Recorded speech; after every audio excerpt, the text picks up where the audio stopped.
So this is literally 6 a.m. in the morning and we just woke up. This is our 4th day আর আজকে দিনটা শুরু হচ্ছে birding করে। হ্যাঁ, আমরা মিস্টার সুব্বাস সঙ্গে এখন বার্ডিংয়ে যাব, লতপঞ্চারের সাইট সিংয়ে। নট সাইট সিং অবভিয়াসলি, বার্ডিংয়ের জন্য যাব এবং আমাদের আজকে প্রথম গন্তব্যস্থল আই গেস নার্সারি হবে। তো ওইখানে আপাতত দুদিন আগেও রুফাস হর্নবিলের খোঁজ পাওয়া গেছে, সাইটিং হয়েছে। সো লাকিলি যদি পেয়ে যাই তাহলে তো বেশ ভাগ্য খুলে গেল রুফাস হর্নবিল। আর তাছাড়াও যা যা দেখতে পাবো আপনাদেরকে আপডেট দিয়ে দেবো। আর প্লিজ আমার ইনস্টাগ্রাম হ্যান্ডেলটা চেক করবেন এবং আমার সঙ্গে যে বড় বার্ডার যাচ্ছে ওই যে নামছেন গ্রেস মেরিয়ান, তার ইনস্টাগ্রাম হ্যান্ডেলের লিঙ্কটা দিয়ে দেবো ডেসক্রিপশনে। প্লিজ ওটা চেক করবেন। যাদের যাদের নেচার ফটোগ্রাফি এবং বার্ড ফটোগ্রাফি ভালো লাগে, they will be really pleased to see all the photos. And let's go.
খতম।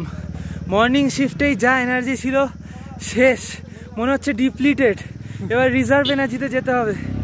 এখনো আমাদের সাইট সিং কোথায় কোথায়, আলদারা আর কি জায়গা দেখিয়ে দে জানি না, কোথাও একটা যাব। তারপরে আবার আফটারনুন শিফট আছে। ওফ, অনেক বাতেলা মারতাম কলকাতায়। হ্যাঁ, ট্রেকিং তো কোনো ব্যাপারই না, করে বুঝতে পারলাম। আপনারা যারা ভাবেন ট্রেকিং তো উঠে যাব, পাহাড় তো এইটু দেখা যাচ্ছে না দাদা, অত সহজ না। যাই হোক, এবার একটুখানি খেয়ে ঠেয়ে ফ্রেশ হয়ে নেবো। আর কথা বলতে পারছি না। আচ্ছা, বাই। আপাতত সাইট সিংয়ে যাওয়া হচ্ছে, গাড়ি রেডি করা হচ্ছে, সবাই নামছে। দেখা যাক আলধারাতে গিয়ে যদি একটা আমার ভিডিও শ্যুট করা যেতে পারে, দেখা যাক। কারণ কি জানি না কতটা সময় কি পাবো না পাবো। Reach Ahaldara view point and this is the view point, you can C.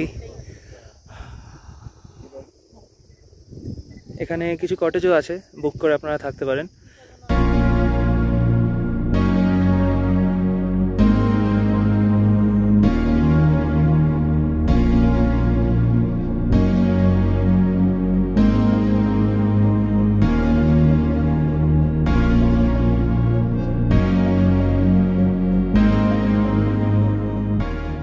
So এটা নামথিং লেকে এসছি আমরা। এমনি সময় বৃষ্টি হলে এখানে জলে ভর্তি থাকে, বাট এখন যেহেতু অতটাও বৃষ্টি হয়নি, জাস্ট 2-3 দিন বৃষ্টি হয়েছে। সো এই যে পেছনে দেখতে পাচ্ছেন এটা এখনও শুকনো, বাট এখানে অ্যাকচুয়ালি স্যালামেন্ডার ব্রিডিং হয়। তো আপনাদের রাস্তাটা দেখিয়ে দিই।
Mm.